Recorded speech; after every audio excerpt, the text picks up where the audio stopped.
This is 100 Years of Cox.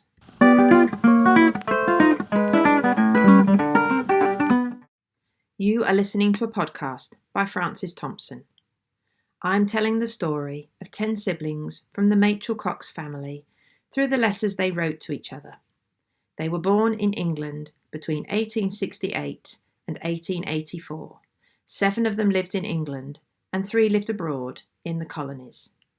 Today I have picked 2 more stand-alone letters, which were written by women from the Minnie Cox family. Minnie Cox, mother of the 10 siblings, is now 67 years old. The year is 1907, and it is only a couple of years before she dies. Bernard asks her to write something for the Christmas budget, and she writes a letter to her 10 children called The Lost Art of Letter Writing, encouraging them to continue writing letters to each other. And then a letter by Vera, the youngest of the 10 siblings. She and Bernard have been to the stadium in White City in West London to watch the famous 1908 London Olympics marathon race. She writes an account of the thrilling race and its controversial ending, described in exhilarating detail. Before I read Minnie's letter, I need to explain what a Christmas budget is. Bernard, sibling number 6, was the editor, and for several years running, he encouraged his siblings to write something a bit special for a Christmas edition, which he then gets typed and printed. Their parents are invited to contribute something for it each year. The family read it to each other after tea on Christmas Day at Sydenham. It became a bit of a Christmas tradition for the family that continued until the First World War got in the way.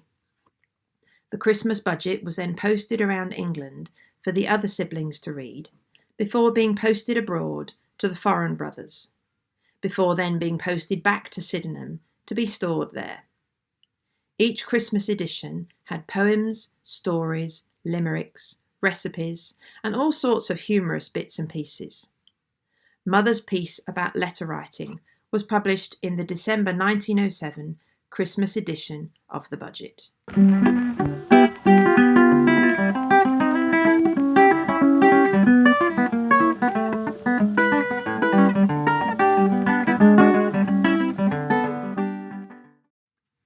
The Lost Art of Letter Writing, Marian Cox, December 1907.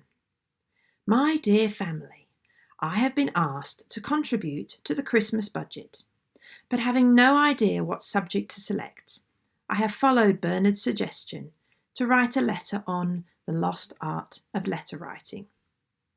That it is a lost art, I think, cannot be disputed by those who have read any of the published letters of bygone generations, or who happened to possess any family letters written by their ancestors even 80 or 100 years ago. And I think that the reason for this decadence may be traced to 2 principal causes. Firstly, the establishment of the penny post. Secondly, the want of time, caused by the rush and hurry of the modern age in which we now live. The penny post has, of course, been in many ways a great boon and blessing to mankind.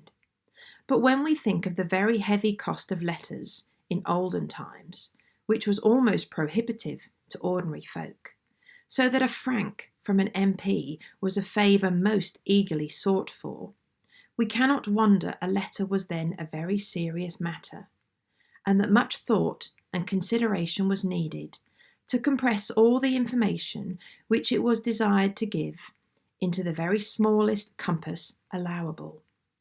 This also accounts for the very small and yet legible handwriting of those days, for not only was every inch of paper covered, but it was always crossed, and sometimes even recrossed. Contrast this with the reams of paper covered with absolutely illegible writing, sometimes so large that only about a dozen words will go to a page, which is so customary in the present day. This, I think, is perhaps even more due to the second cause, so-called want of time. In former days, most ladies, at any rate, had few interests and occupations beyond their household duties, and exquisite work of all kinds, with perhaps a certain amount of gardening and a little music. Nowadays, women have all manner of interests. Many of them go in for some sort of definite career, and outdoor sports, which were formerly confined to the male sex, absorb a large portion of their time and thoughts. They have no time for such a stupid and tiresome occupation as letter writing. But it seems to me that this very largely arises from selfishness. Once one tries to realise how very precious a letter is to those far away, or how much pleasure it gives to the old, or to invalids, then surely we should be more ready to give up some of our time to this pursuit, and even regard it as a duty. And surely the old adage holds good here: if the thing is worth doing at all, it is worth doing well.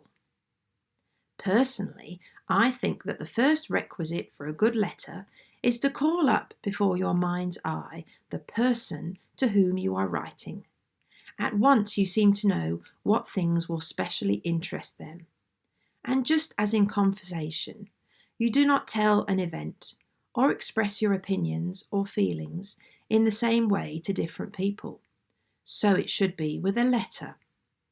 A letter which is meant for everybody never has the same charm as one which is intended expressly for the person to whom it is addressed. Also, I feel convinced that many letters would never give needless and unintentional offence if a little more time and trouble were bestowed upon them. In conversation, we can see at once if what we say is misunderstood or is causing an annoyance, and we can easily set matters right. But a hurriedly written letter often conveys a totally wrong impression, and written words are apt to be remembered long after the careless writer has forgotten all about them. Of course, nobody can deny that the art of letter writing is in some sense a special gift. A sense of humour adds greatly to the pleasure which letters can give.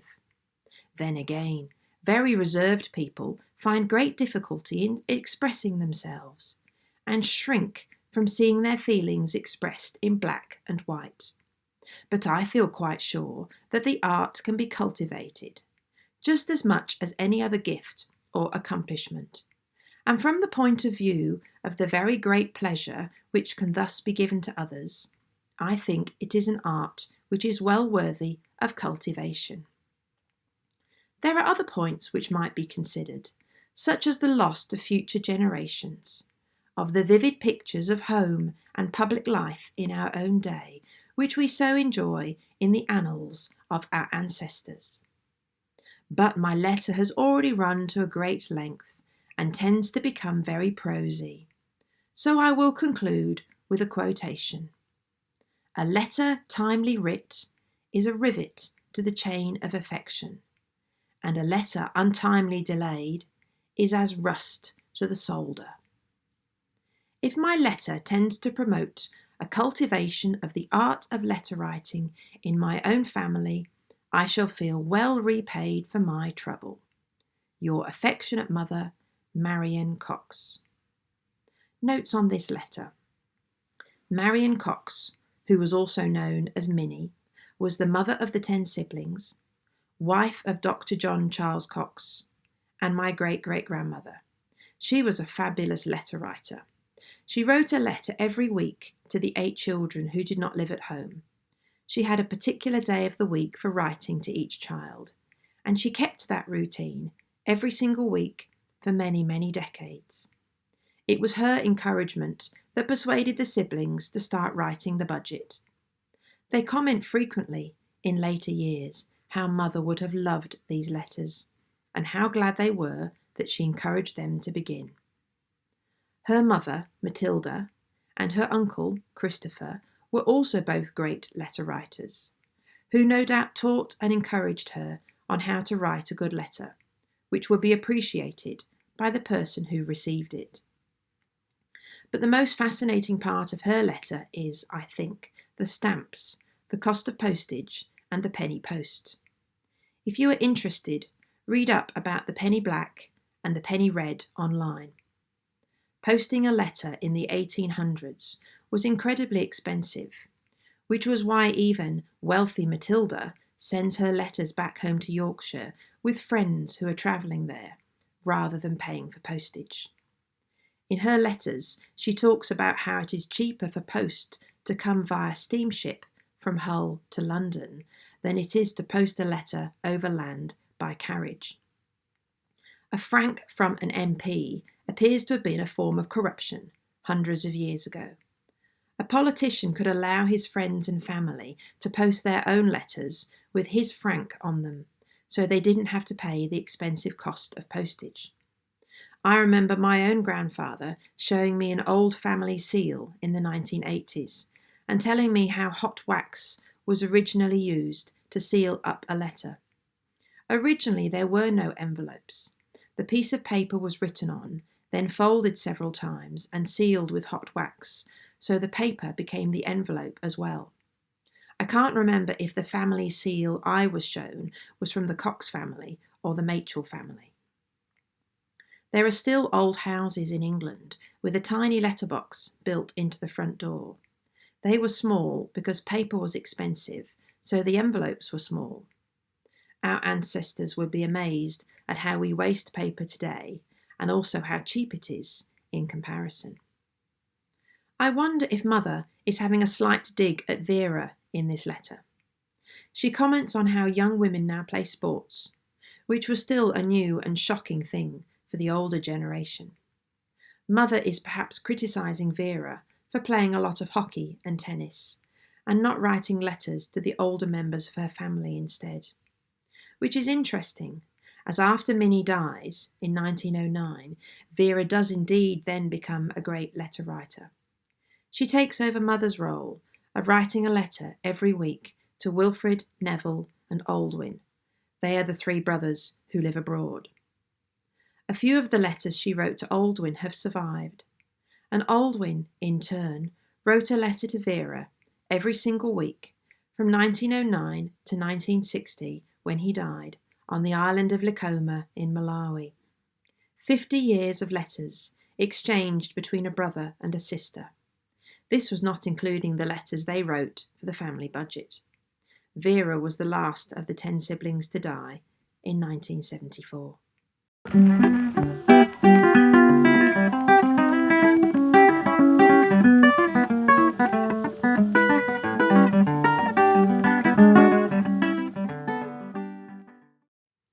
This next letter, written by Vera, is one of my favourites. Vera would definitely have been one of my favourite aunts, although I never met her.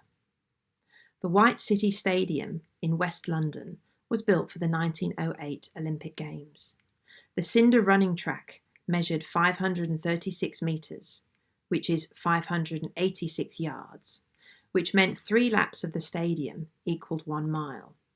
Today, the standard athletics track is shorter at only 400 metres.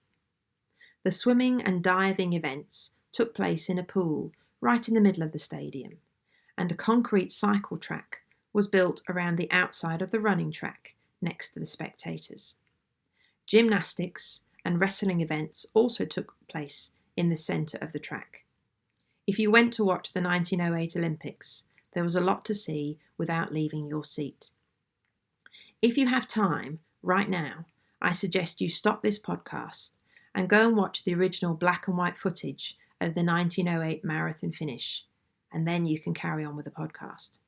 Look up controversial finish to the 1908 London Olympic Marathon, and you'll see a short black and white film of the events Vera describes in her letter.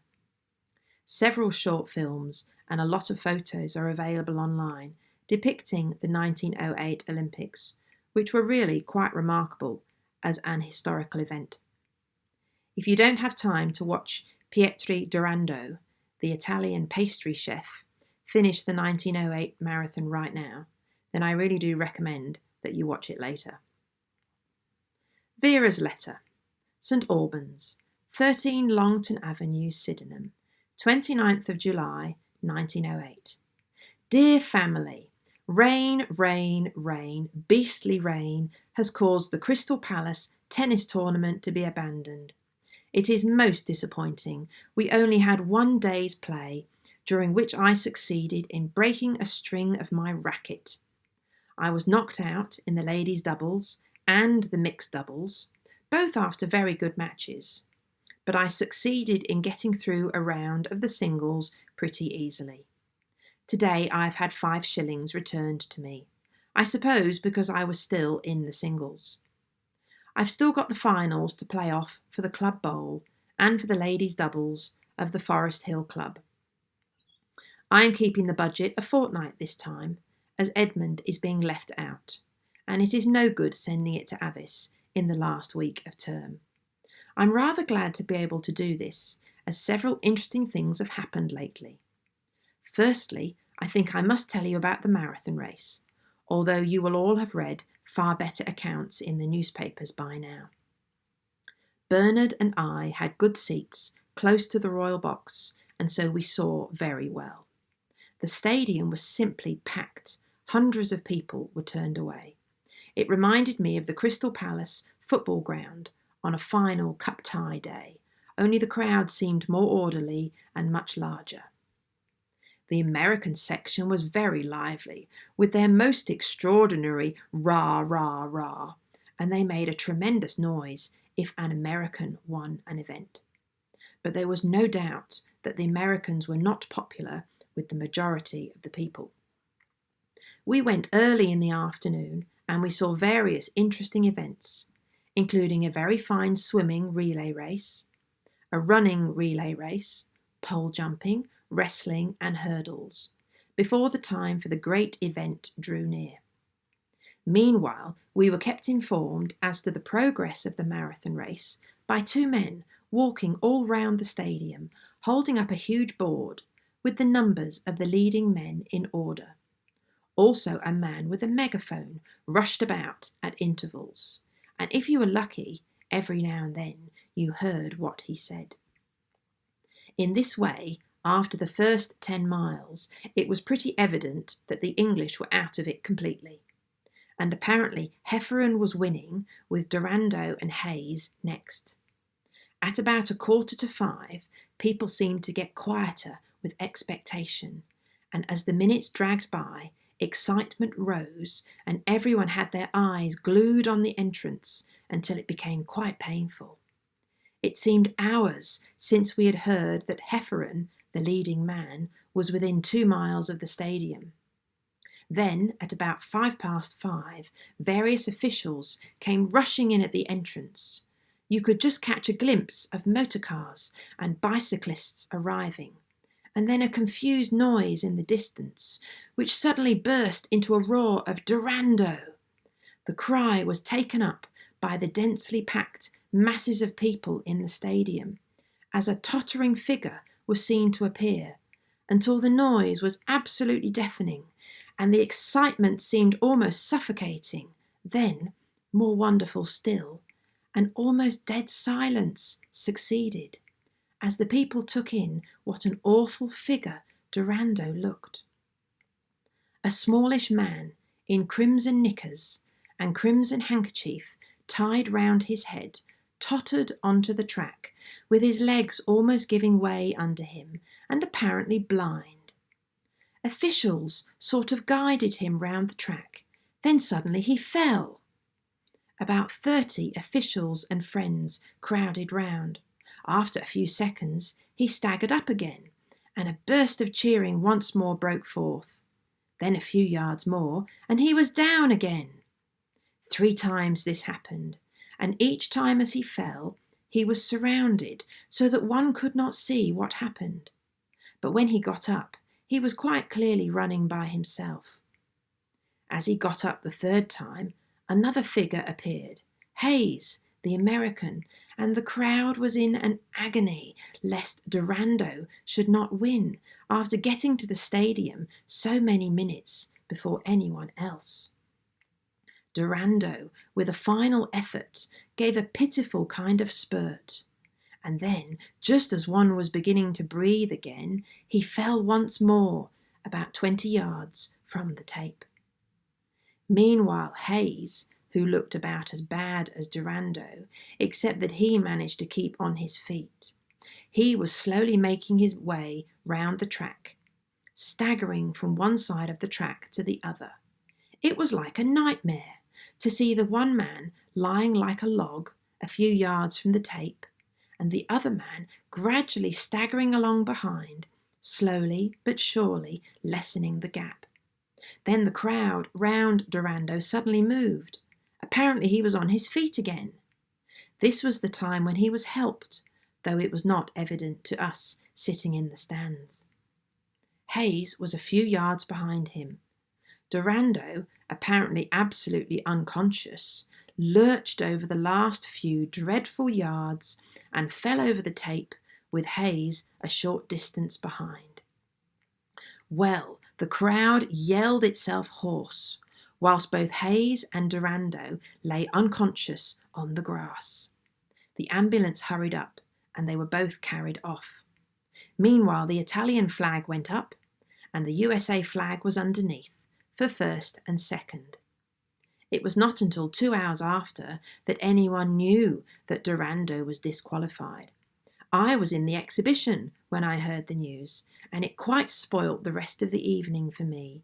It did seem too dreadful that all poor Durando's fearful struggle had been useless. Of course, the next morning one heard that the Queen was giving him a cup, and so that must have made up for it a good deal. Well, we watched the other runners come in one by one, all more or less exhausted, and each one was cheered. The Americans and the Canadians did awfully well, securing most of the leading places. It seemed as if an Englishman was never coming, but happily some turned up before the end. It seemed very hard lines on Hefferon, the South African, that he should have been in the lead for so many miles, and yet collapse just outside the stadium, with Hayes and Durando passing him, before he was restored to consciousness, so that after all he only finished third, or, as it turned out, second. It really was a wonderful sight, and although it was extremely painful, I am very glad I saw it. Hayes and Durando were really magnificent. Their pluck was simply marvellous. It was certainly quite fair awarding the race to Hayes, as I don't expect Durando would have finished before him if he had not been helped.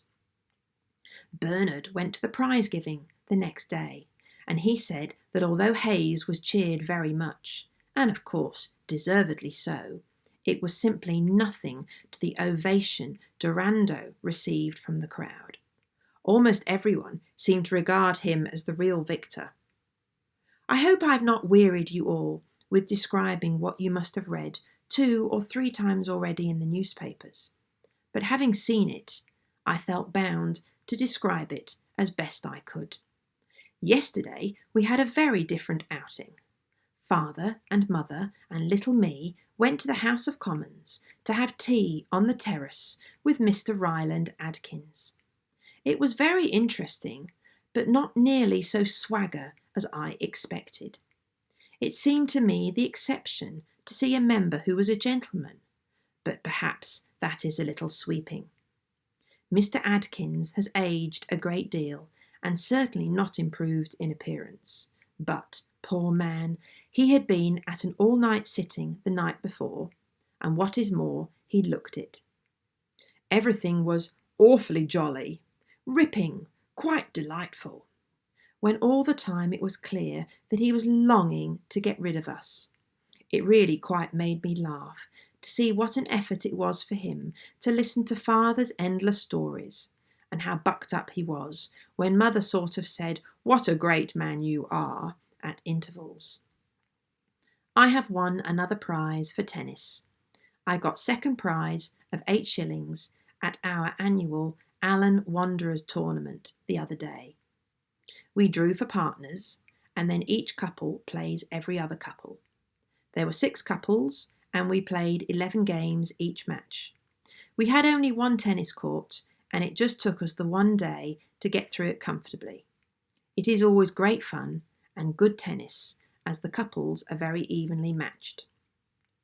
Bernard, your letter is splendid. Your description of the exhibition is so good. I did enjoy going on the flip-flap. Probably most of you know that Carr and Hester marched in the great suffragette procession to the Albert Hall. Carr carried a Joan of Arc banner, and a street boy called out as she passed by, "Remember what happened to her?" I must wind up. Duty calls me. Your affectionate sister, Vera. The other 9 siblings are equally interested in the marathon race. These are some of their comments from subsequent letters. Avis writes, "Vera, I thought your description of the marathon race most enthralling and exciting, but it gives me a feeling of horror. And though we have had an exciting discussion on its merits and the reverse, I still feel as if it were all wrong somehow." Enid writes, "Vera, your description of the marathon race is quite wonderful. It must have been quite ghastly to see, and I almost agree with Avis that there seems something wrong in it." Arthur writes in his letter, "Vera's account of the marathon race is an epic and gives real distinction to the present budget."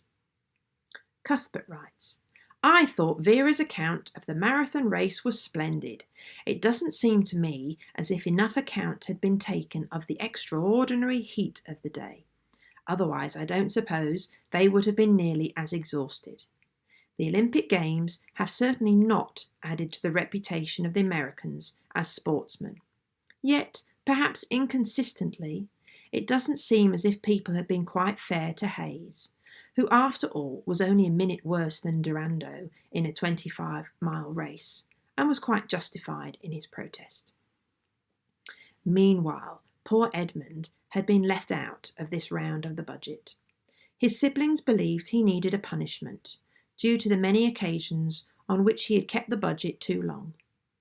Edmund wrote in his letter in September 1908, "The writer would feel greatly honoured if permitted to peruse Vera's budget letter containing the account of the great marathon race, unless the letter has already been sent abroad."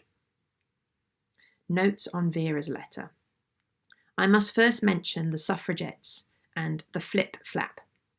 The 10 siblings talk a great deal about suffragettes and votes for women, with many interesting opinions. I'm collecting their many comments together, and I'll do a future podcast episode just on suffragettes. The Franco-British exhibition at White City accompanied the Olympic Games. It was one of those huge exhibitions, which was visited by thousands of people. The flip-flap was an early mechanical fairground ride, with 2 mechanical arms which went up very high. There are pictures of it on the internet if you want to look it up. It is called flip-flap, just sounds like what it was. Avis commented that she was sorry that the ride was over so soon. She wished the ride would stop at the top, so she could enjoy the view over London. Avis also said there were huge crowds of people who queued up to ride on it. There are many reasons why the 1908 Olympics were so important in the history of the Olympic Games. In 1908, for the first time, there were judges from several different countries, not just from the host nation. Standard sporting rules were also established for the first time. The marathon was considered to be the most significant event of the 1908 Games. It caught the imagination of the press and the public, and the dramatic and controversial finish was written about in all the newspapers. The accepted distance for the modern marathon is 26 miles and 385 yards. This odd distance was set at the 1908 London Marathon. The extra 385 yards were due to some random decisions made at the time. Should the final stadium lap be run in a clockwise or an anti-clockwise direction, and which entrance the runners would use to enter the stadium? If the runners went the normal way round the track, they would only have passed in front of 1/3 of the huge capacity crowd, so the running direction was changed. The starting line in Windsor was moved, so the race began within the grounds of Windsor Castle, away from public spectators, And, lastly, the route was also possibly changed so the royal children could watch from the nursery window, although the nursery window suggestion is probably a myth. Nevertheless, the odd distance of 26 miles and 385 yards was run in 1908, and it was later decided that this would become the standard Olympic and international marathon distance, which has been the case ever since. The official 1908 Olympic report describes how the OXO company was the official caterer for the marathon. Competitors could drink both hot and cold OXO. They could also choose to have OXO and soda, as well as rice pudding, raisins, bananas, and milk. OXO is a protein-based drink. Today's marathon runners prefer carbohydrates before a race. It was a rural route going through villages, including Eton, Slough, Pinner, Harrow, and Wembley, with huge crowds lining the route. It must have been quite an event to watch. It is fascinating to us today that the crowds in the stadium got updates on the race from a man with a megaphone, shouting out the news, whilst another walked around with a large board displaying names and bib numbers. Each athlete was also allowed an attendant on a bicycle who wore the same bib number as their runner. There were a lot of motor cars and bicycles on the route with the athletes. There are a lot of photos online. The man with the loudhailer is particularly comical, as the loudhailer is huge. It gives him a particularly comical, almost cartoon-like appearance. In the last mile, the race crossed the open fields of Wormwood Scrubs and then went past the prison. When the runners reached the stadium, the cycling attendants weren't allowed into the stadium, and the runners entered alone. As Durando entered the stadium, the crowd was hysterical with excitement, but also shocked. He was only 5'2" tall.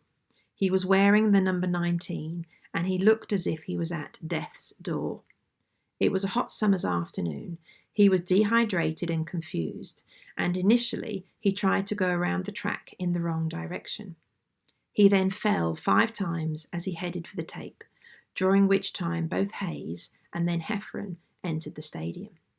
Stewards were unsure as to what to do, but Durando was clearly assisted, which was why he was disqualified. The official Olympic report stated, "It was impossible to leave him there, for it looked as if he might die in the very presence of the Queen." Sir Arthur Conan Doyle, writer of the Sherlock Holmes stories, was a reporter for the Daily Mail in 1908, and he wrote, "I caught a glimpse of the haggard, yellow face, the glazed, expressionless eyes, the long black hair streaked across the brow." Pietri Durando eventually crossed the line, collapsed, and was put on a stretcher, whilst Johnny Hayes, the American, crossed the line second, also to be taken away by the ambulance. Reports of the American supporters in the stadium were not complimentary. But then there had also been a controversial finish in the 400 metres race, which then developed into a huge sporting row between the USA and the UK. American supporters were also unhappy that the Stars and Stripes flag had been accidentally omitted during the opening ceremony. Durando later said through an interpreter, "It was not until I saw the big stadium that the weakness came over me, and then, as I had no attendant, I became confused. If I had had my attendant to guide me, and give me such aid as I was entitled to, I could have finished without falling again, but they would not let my attendant come into the stadium with me." If you are confused about Vera's description of Durando wearing crimson knickers, they are not the same garment that women wear today. Men wore knickerbockers, which were knee-length trousers, often quite baggy, generally with knee-length socks, although they called them stockings. Men wore knickerbockers for sports. The word was then abbreviated to knickers, which were also worn by young children. Avis, another of the siblings, often talks about boys wearing a jumper and knickers, which is a very entertaining phrase for us to hear today. Interestingly, in the 1920s, men then started wearing +4s, especially for golfing. These were baggier, and they were 4 inches longer than knickerbockers, hence the name +4s. Bernard and Vera were watching the race. Their seats were close to the royal box, where they had a great view. The controversial marathon race was on the last day of the Olympic Games, and Bernard goes to the closing ceremony the next day, where Queen Alexandra presents the medals and trophies. Durando is there, looking well, wearing a knickerbocker suit and a flat cap, and he gets a hero's welcome from the crowd. He is awarded a cup by Queen Alexandra, her personal gift. The cup still exists today, safe in a bank vault in Italy. The inscription reads, "For P. Durando, in remembrance of the marathon race, from Windsor to the Stadium, July 24th, 1908, from Queen Alexandra." Bernard wrote in his letter, "Vera, your description of the marathon race is excellent, and I cannot add anything to it. It was certainly a pathetic sight, but so far was it from repelling me that it made one feel, even at the time that Pietri Durando was staggering round the stadium, that to win a marathon race was surely one of the finest things in the world." The next day I went to see the medals being awarded, and it was very curious to see Durando, quite recovered, walking round the stadium as perky as possible. He was awarded a fine cup by the Queen. Of course, nobody expected to see the runners in such a state of collapse, and I am quite certain that it added to nobody's pleasure, as some try to make out. I am told that Hayes was also helped across Wormwood Scrubs before he entered the stadium, and that the protest on behalf of Hoffman would have been upheld if Hefferon hadn't withdrawn it. Perhaps the protests might have gone considerably further, and maybe the last man probably was the first. Interestingly, if you have ever been to the BBC Television Centre at White City in London, that is the site of the former stadium, which was purpose-built for the 1908 Olympics and the Franco-British exhibition which accompanied it. It was demolished in the 1980s. And the last interesting snippet I found was from a book called The Marathon Makers, written by John Bryant. The marathon distance of 26 miles and 385 yards that people run today was set as a result of the 1908 marathon. However, the first mile of the 1908 route was measured again in recent years in Windsor, and they found that the distance wasn't 1 mile, it was found to be 174 yards too short.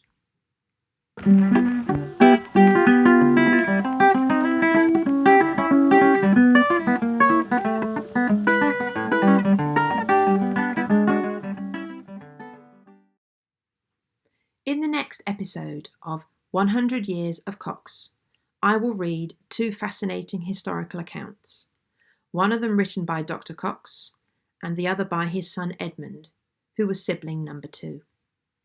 In December 1907, Dr. Cox, encouraged by Bernard, wrote an account of all the places in London where he had eaten lunch and tea during the previous few decades. He entitled his piece London Lunches and Town Teas. Some of the restaurants he mentions still exist, but thanks to the internet and maps, it is possible to work out where many of those he mentions used to be. Dr. Cox includes a wealth of detail about the names of tea shops and cafes, as well as what food they served and how much it cost. He also describes the shop boys, the clerks, and the city workers, as well as the increasing numbers of women who were buying lunch in the City of London at the turn of the last century. The next letter I will read in the next podcast is written by Edmund. His church in Hallam Fields in Derbyshire was next to the Stanton Iron Works, which was a vast industrial manufacturing industry which was a target for First World War German bombs. The ironworks has completely disappeared now. Edmund's letter is a detailed account of the night in January 1916 when a Zeppelin, which was a German airship, dropped 23 bombs on their little community in one night. One of the bombs landed on St. Bartholomew's Church, which was Edmund's church. Incidentally, if you want to know the cost of replacing bombed-out windows in 1916, Edmund provides this information in great detail. If you are interested in what it was like to be bombed in England during World War I, this letter gives a real insight. You have been listening to 100 Years of Cox. If you would like to write to me, please send me an email, machelcoxletters@gmail.com. Thank you for listening.